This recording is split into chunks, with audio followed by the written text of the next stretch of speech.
Urban geography में नगरीय भूगोल में जैसे अधिवास भूगोल के अंतर्गत नगरीय भूगोल का अपने अध्ययन कर रहे थे, तो इसी क्रम में आज अपन इस वीडियो में जो नगरीकरण की बढ़ती हुई प्रवृत्तियां हैं, अर्बनाइजेशन जिसको बोलते हैं, गांव से नगरों में तब्दील हो रही है जनसंख्या, गांव से ग्रामीण जनसंख्या से नगरीय जनसंख्या में परिवर्तित हो रही है।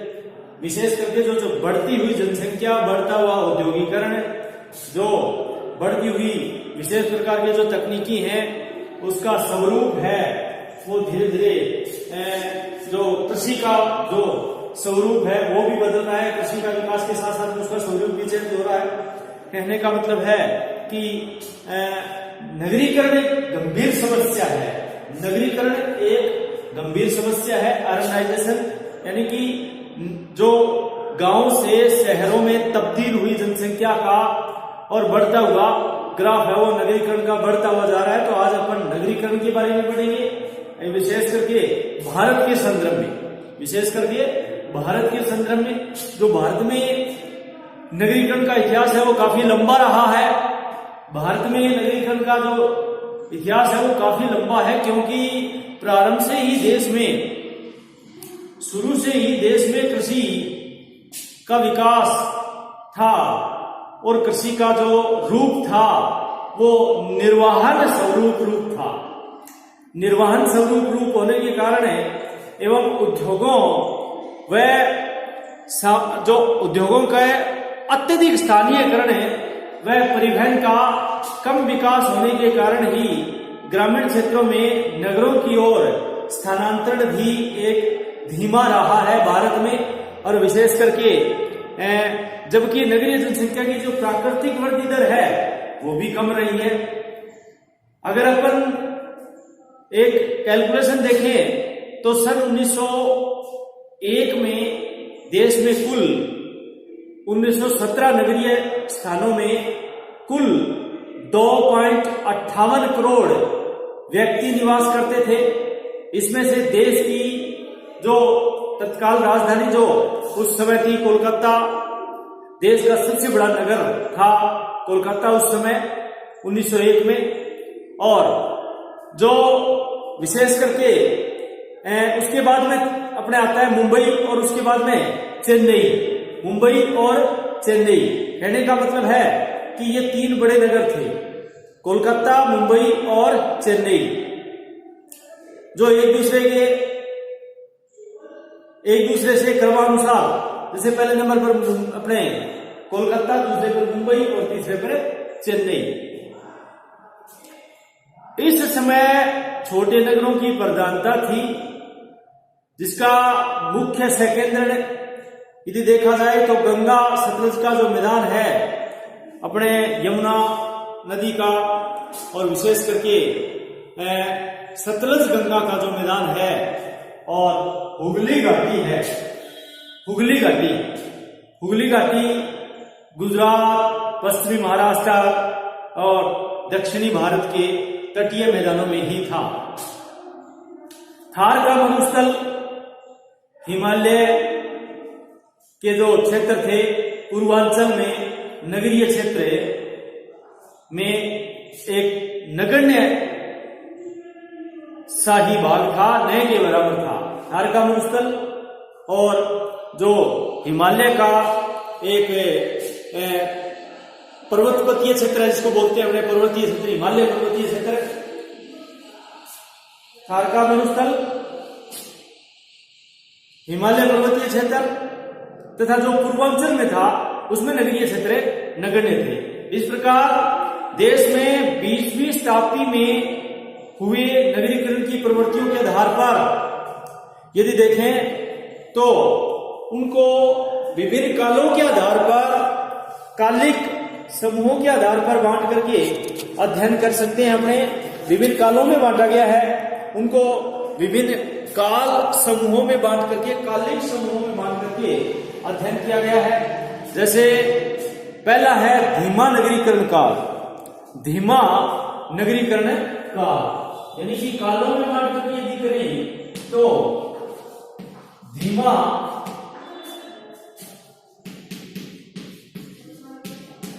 नगरीकरण काल, धीमा नगरीकरण काल, ये स्लो अर्बनाइजेशन पीरियड बोलते हैं इसको, स्लो अर्बनाइजेशन पीरियड। यानी कहने का मतलब है ये 1881 से 1931 का काल है। 1881 से जो 1931 के मध्य एक जो काल है, एक जो मुख्य रूप से जिसको धीमा नगरीकरण काल कह सकते हैं।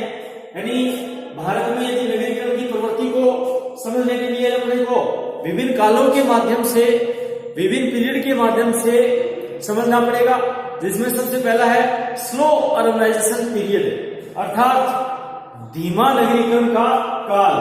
ये 1881 से मोटे रूप से 1881 से 1931 तक का काल है, उसको धीमा नगरीकरण काल कहा जाता है। यह काल जो 1881 से 1931 के मध्य काल रहा था, उस समय देश में महामारियों एवं प्राकृतिक आपदाओं का प्रभाव अधिक रहा था। महामारी और प्राकृतिक आपदाएं ज्यादा थी, परिणाम स्वरूप नगरीय जनसंख्या में धीमे विकास के साथ ही अनेक बार, धीमे विकास के साथ ही अनेक बार इस का जो दौर है वो मंद रहा था। इसका दौर बहुत ही एक मंद गति से हुआ था।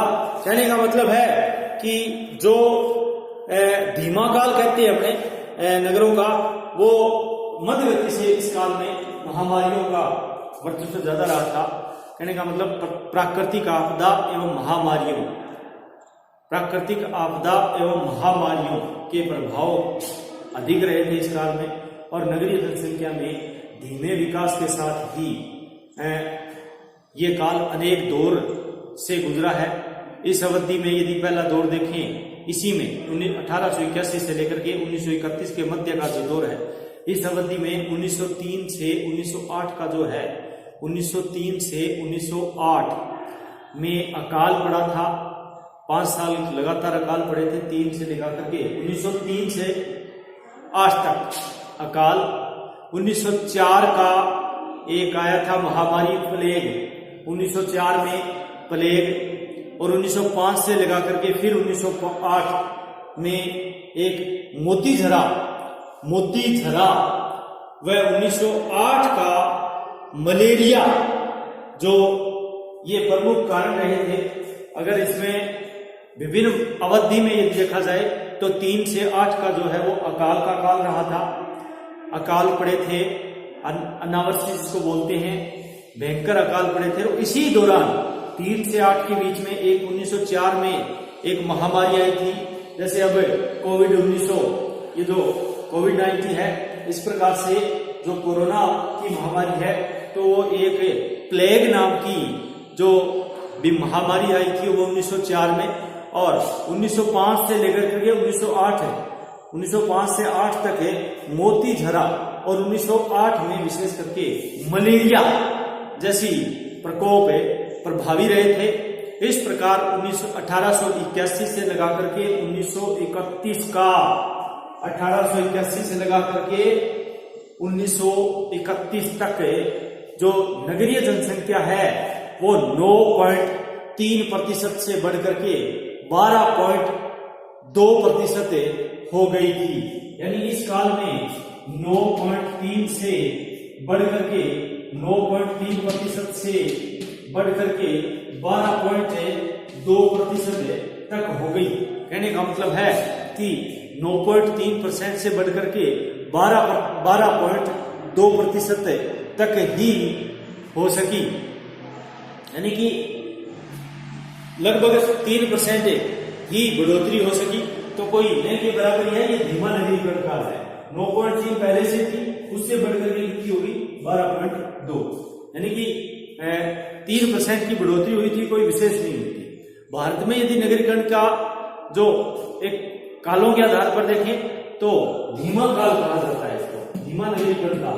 कारण कई बार इसमें कारण देने पड़ते हैं, इसको धीमा क्यों कहते हैं, क्योंकि इस काल में महामारी और प्राकृतिक प्रकोप जिसको बोलते हैं, प्राकृतिक आपदा जिसको बोलते हैं, प्राकृतिक आपदाओं एवं महामारियां ज्यादा थी।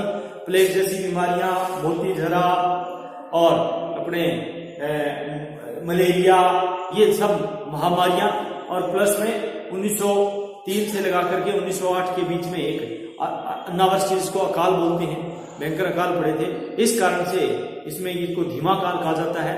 और 9% से बढ़कर के 12%, मोटा आंकड़ा जो देखें तो 9% से लगा करके 12% तक ही इसमें बढ़ोतरी हुई थी इस काल में। अब इसके बाद आता है अपने मध्यम, दूसरा आता है मध्यम नगरीकरण का काल। दूसरा आता है मध्यम नगरीकरण का काल, यानी कि मध्यम नगरीकरण का काल। ये धीमा था, धीमा नगरीकरण काल। ये है मध्यम, मिडल जिसको बोलते हैं, अपने मिडल अर्बनाइजेशन पीरियड बोलते हैं, अपने मॉडरेट जिसको बोलते हैं। अब ये अपने 1931 से लगा करके 1961 के बीच में, 1931 से 1961 तक का जो काल था उसको मध्यम नगरीकरण का काल कहा जाता है। 1961 का जो काल, 1931 से 61 के बीच में जो अवधि थी उसको मध्यम नगरीकरण काल कहा जाता है। जो इसमें नगरीकरण की गति धीमी रही। जब नगरीकरण की धीमी गति हुई तो इसका प्रमुख कारण उद्योगों के विकास के प्रयास तथा प्राकृतिक आपदाओं से सुरक्षा, यानी इस दौरान नवीन खनन क्षेत्रों का विकास किया गया था। कहने का मतलब धीमा से निकल करके मध्यम आए तो इसके पीछे कुछ कारण थे, यानी उद्योगों का विकास, प्रमुख उद्योगों का विकास, प्राकृतिक आपदाओं से सुरक्षा, और इस दौरान नवीन खान क्षेत्रों का विकास, खनन क्षेत्रों का विकास, कृषि विकास में कपास की कृषि बढ़ने से सूती वस्त्र उद्योग जो अपने पूर्ण रूप से आधारित है, तो सूती वस्त्र उद्योग का विकास हुआ। और भारत पाक के जो विभाजन है, भारत पाक का विभाजन के समय लगभग 1 करोड़ जो गैर मुस्लिम लोग थे वो भारत में आए, और जिससे अधिकांश नगरों में ये लोग बस गए। ये कारण रहे थे। मध्यम नगरीकरण के काल का जो 1931 से 1961 का माना जाता है, उसमें थोड़ी सी इस काल से इसमें ज्यादा वृद्धि होने का जो एक मेन कारण है, उसमें उद्योगों के विकास में प्रयास किया गया था और प्राकृतिक आपदाओं से सुरक्षा की गई थी, और नवीन खनन क्षेत्रों का विकास किया गया था, और कपास के उत्पादन को बढ़ा करके सूती वस्त्र उद्योग को बढ़ावा दिया गया था। और भारत पाक का जो विभाजन था उसको लेकर के, उसके भारत पाक के विभाजन के समय का काल था, उसमें लगभग 1 करोड़ गैर मुस्लिम लोग थे वो भारत में बस गए। विशेष करके ये लोग नगरों में आकर के बस गए थे। तो ये मध्यम नगरीकरण का काल है, 1931 से 1961 का काल मध्यम। इसके बाद में आता है एक उच्च नगरीकरण का काल, हाई अर्बनाइजेशन पीरियड है, 61 से लेकर के 2011 के बीच में। तीसरा जो उच्च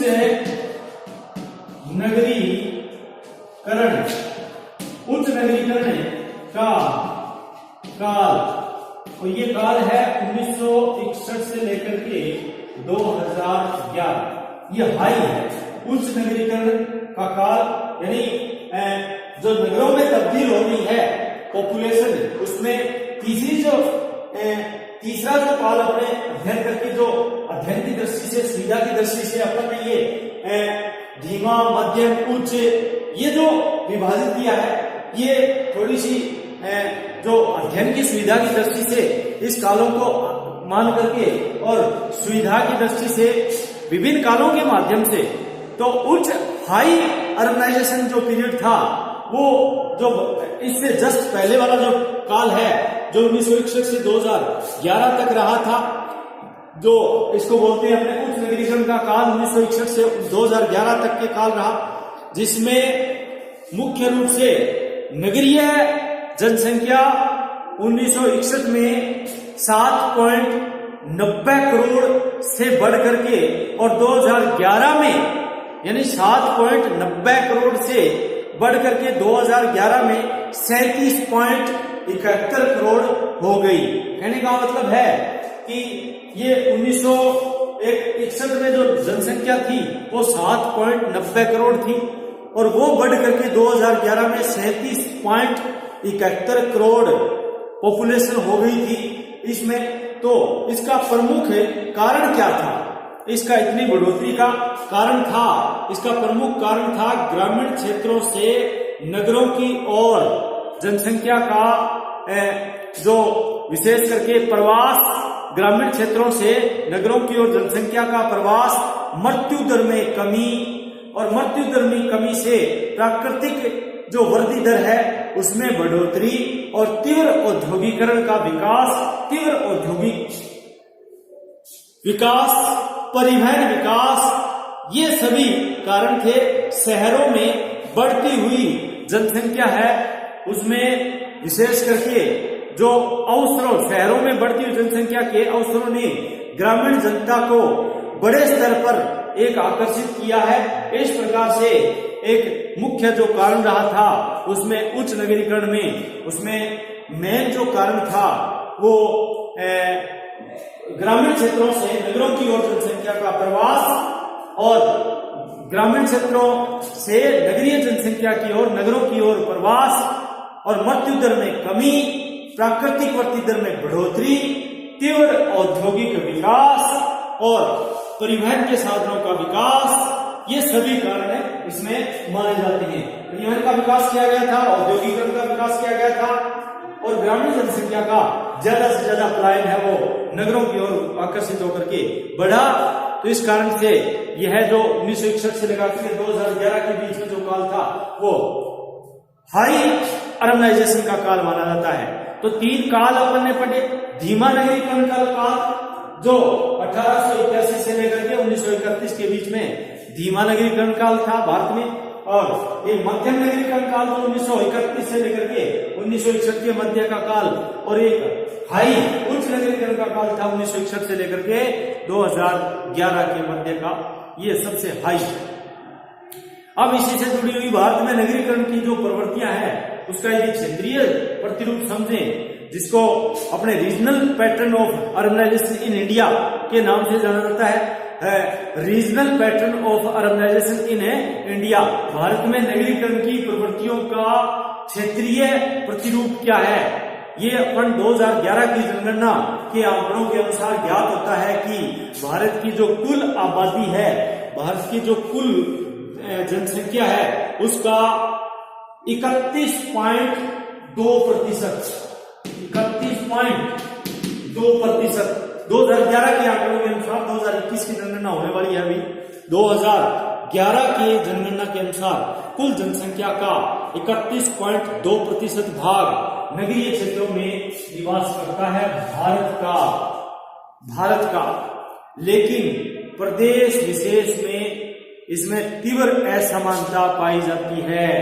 ये जो 31.2% जो नगरों में निवास करती है भारत की टोटल जनसंख्या, जो प्रतिशत के आंकड़े हैं मोटे मोटे रूप से 31.2% जनसंख्या जो नगरों में नगरीय जनसंख्या का प्रतिशत पाया जाता है, और उसका वितरण है वो सभी जगह प्रदेश के अनुसार प्रादेशिक वितरण, विशेष करके जो प्रदेश विशेष में इसमें तीव्र असमानता पाई जाती है, कोई समान नहीं है। अतः नगरीकरण के आधार पर भारत को बड़े बड़े रूप से विशेष करके जो क्षेत्र के अनुसार जो विभाजित करके अध्ययन किया जाता है, जिसमें उच्च नगरीकरण क्षेत्र है, सामान्य नगरीकरण क्षेत्र है और एक धीमा नगरीकरण क्षेत्र है।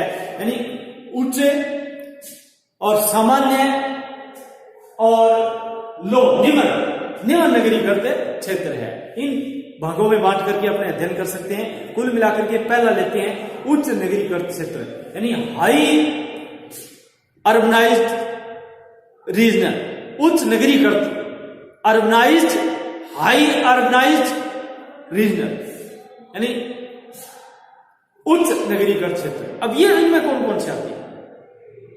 भारत के जिन राज्यों एवं केंद्र शासित प्रदेशों में, भारत के जिन राज्यों एवं केंद्र शासित प्रदेशों में कुल जनसंख्या का जो 50% या इससे अधिक भाग नगरीय क्षेत्रों में निवास करता है, उनको इस वर्ग में सम्मिलित किया जाता है। यानी कि भारत के जो राज्य या जो केंद्र शासित प्रदेश जिनकी कुल जनसंख्या का आधा से अधिक भाग जो नगरों में निवास करता है, उनको उच्च नगरीकृत क्षेत्र में रखा गया है, उच्च नगरीकृत क्षेत्र माने जाते हैं वो। अब वो कौन कौन से? जैसे दिल्ली है, सबसे हाई है। दिल्ली में 67, यानी कि 67, 68 जिसको बोलते हैं हमें, सॉरी 97 या 98, दिल्ली में 98% जनसंख्या, चंडीगढ़ में 90, और पुदुचेरी जिसको बोलते हैं पुदुचेरी, उसमें 67%। ये केंद्र शासित प्रदेश भी है जो अधिकतम जनसंख्या नगरीय क्षेत्रों में निवास करती है।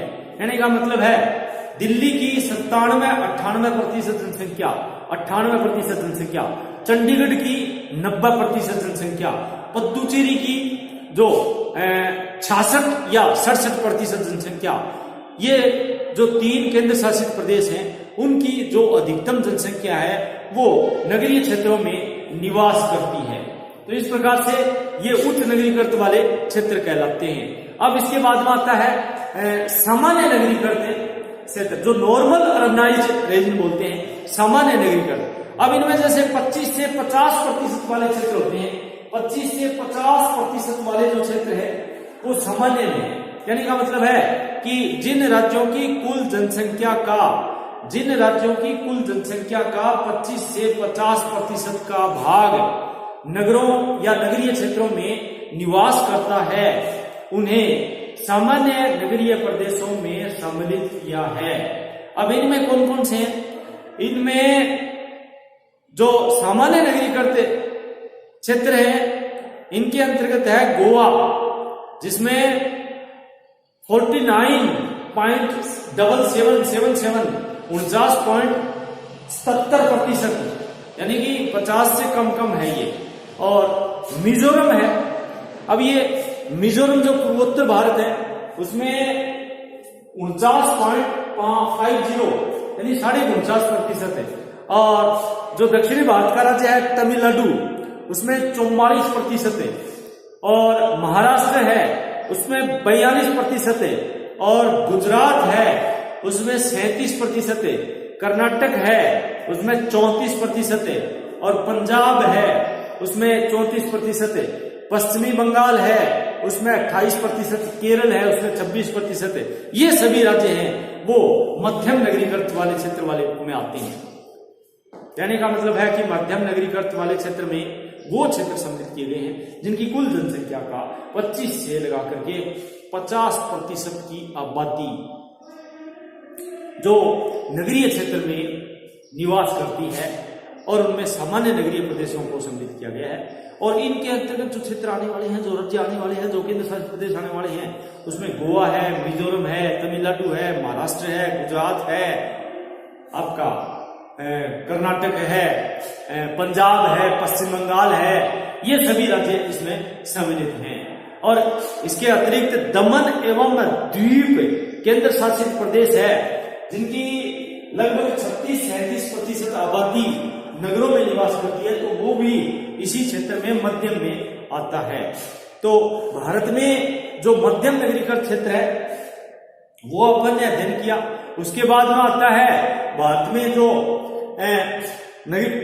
नगरीकरण की प्रवृत्तियों का जो क्षेत्रीय प्रतिरूप है, उसके जो अपन ने एक उच्च नगरीकृत वाले क्षेत्र पढ़े, मध्यम नगरीकृत वाले क्षेत्र पढ़े, और फिर जो सामान्य जिसको बोलते हैं, सॉरी, अब आता है निम्न नगरीकृत वाले क्षेत्र।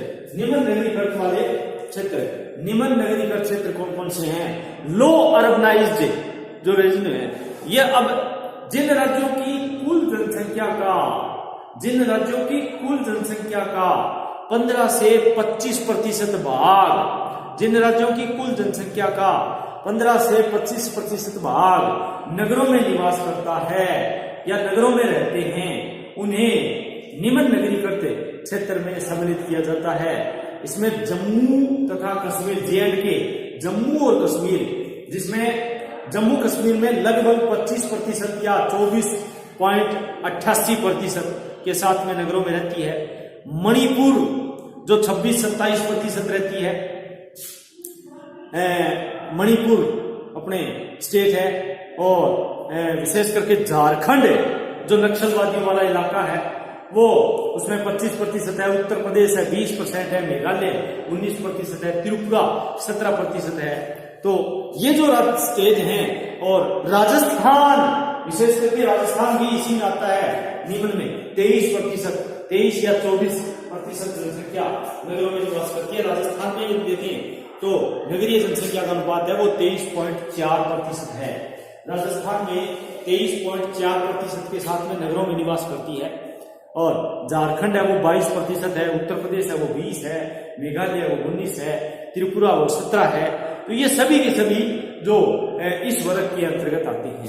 कुल मिलाकर के निम्न नगरीकृत वाले क्षेत्रों में, जिनमें 15 से 25% भाग जनसंख्या का जो भाग है वो नगरीय क्षेत्रों में निवास करते हैं, उन्हें निम्न नगरीय क्षेत्र में सम्मिलित किया जाता है। और इनमें जम्मू कश्मीर, मणिपुर, राजस्थान, झारखंड, उत्तर प्रदेश, मेघालय, त्रिपुरा, ये सभी अपने निम्न नगरीकृत वाले क्षेत्र कहलाते हैं, क्योंकि 15 से 25% के बीच में पॉपुलेशन है वो इन नगरों की पाई जाती है नगरों में। अब एक चौथा अति निम्न नगरीकृत वाला क्षेत्र आता है, वेरी लो अर्बनाइज्ड रीजन जिसको बोलते हैं। अति निम्न नगरीकृत वाला क्षेत्र, अति निम्न यानी सबसे ज्यादा जो अपने 20% तक तो किया था, और इसके अलावा भी एक निम्न अति निम्न है, उसमें कौन कौन सा है अति निम्न में। अब जिन राज्यों की कुल जनसंख्या की 15% या उससे कम जनसंख्या जो नगरों में निवास करती है, यानी 15% से भी कम जनसंख्या, 15% से भी कम जनसंख्या, अति निम्न नगरीकृत राज्य किसको कहेंगे, अति निम्न नगरीकृत क्षेत्र किसको कहेंगे, वेरी लो अर्बनाइज्ड रीजन किन को शामिल किया गया है, जिन राज्यों की कुल जनसंख्या की 15% से कम जनसंख्या नगरों में निवास करती है, उन्हें इस श्रेणी में सम्मिलित किया जाता है। इसमें हिमाचल प्रदेश में लगभग 10% जनसंख्या नगरों में निवास करती है। सिक्किम इसमें भी 10-11% है, और बिहार इसमें भी 10.47% जनसंख्या नगरों में निवास करती है। ओडिशा 15%, जो एक आंकड़ा है वो छू गया, ओडिशा उसमें 15% से कमी है। तो ओडिशा में ये निम्न नगरीकृत वाले क्षेत्र हैं। तो निम्न नगरीकृत वाले राज्यों में जिनमें 15% से कम जनसंख्या या 15% से कम जनसंख्या नगरों में निवास करती है, और उनमें हिमाचल प्रदेश है, सिक्किम है, बिहार है, ओडिशा है, आदि राज्यों को अति निम्न नगरीय जनसंख्या वाले क्षेत्रों में सम्मिलित किया जाता है, जिनमें अति निम्न नगरीय जनसंख्या पाई जाती है। भारत में सर्वाधिक नगरीय जनसंख्या का प्रतिशत गोवा में है। भारत में सबसे ज्यादा नगरीय जनसंख्या का प्रतिशत गोवा में है, जो 49.777 यानी कि 49.77%, तथा सबसे कम हिमाचल प्रदेश है जो 9.79% है। सबसे कम हिमाचल प्रदेश नगरीय जनसंख्या का प्रतिशत, और सबसे ज्यादा गोवा जो एक केंद्र शासित प्रदेश है, राज्य भी है। तो गोवा में सबसे अधिक नगरीकृत वाला राज्य है, गोवा एक सबसे ज्यादा नगरीकृत वाला जिला है या राज्य है या क्षेत्र है, और सबसे कम है वो हिमाचल प्रदेश है। जबकि कुल नगरीय जनसंख्या में, टोटल नगरीय जनसंख्या यदि देखी जाए तो उसमें सबसे ज्यादा महाराष्ट्र है, कुल नगरीकृत जनसंख्या, यानी कि टोटल जनसंख्या में, टोटल जनसंख्या में सबसे कुल नगरीय जनसंख्या के सर्वाधिक में महाराष्ट्र और सबसे कम है सिक्किम में है, सबसे कम है सिक्किम राज्य में है। 2011 की जनगणना के अनुसार भारत में सर्वाधिक नगरीकरण जनसंख्या का जो प्रतिशत वाला राज्य है वो तो गोवा है, और इस प्रकार केंद्र शासित प्रदेशों में सर्वाधिक नगरीय जनसंख्या प्रतिशत दिल्ली में है। और दिल्ली में कितनी है, जहां 93.02% जनसंख्या नगरीय है दिल्ली में, जबकि सबसे कम नगरीय जनसंख्या अंडमान एवं निकोबार द्वीप समूह में केंद्र शासित प्रदेशों की बात है उसमें है, जो 37.7% है। जबकि कुल नगरीय जनसंख्या वाला एक बड़ा राज्य वो महाराष्ट्र है, जो लगभग 58.8 मिलियन लोग नगरों में रहते हैं। और वर्ष 2011 में नगरीय जनसंख्या में जो जिलों की संख्या है वो 640 तथा उपजिलों की संख्या है वो 5924, और उपजिलों के विभिन्न राज्यों से अलग अलग जो नाम पद्धति है वो अलग अलग है। इसे उत्तर प्रदेश में, जैसे अपने उत्तर प्रदेश एक स्टेट है, उसमें यदि जिलों के अनुसार देखें तो उत्तर प्रदेश में तहसील, और बिहार में जो समुचित विकास खंड है,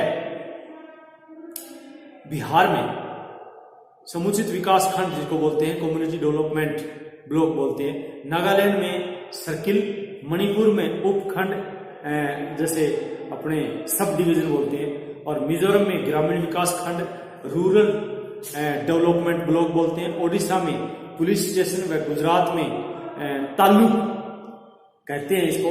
और देश में 2011 में जो नगरों की कुल जनसंख्या है वो 7,933 थी, और जिसमें प्रथम श्रेणी के 300 नगर, और भारत में शहरों में सन 2011 में विशेष करके जो एक स्लम्स आती है गंदी बस्तियों में, उसकी जनसंख्या कुल 6.5 करोड़ लोग स्लम्स यानी गंदी बस्तियों में रहते हैं।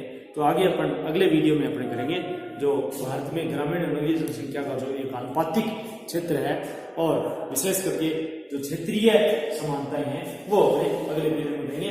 आज अपन ने जाना नगरीय भूगोल में भारत में नगरीकरण की प्रवृत्ति। धन्यवाद।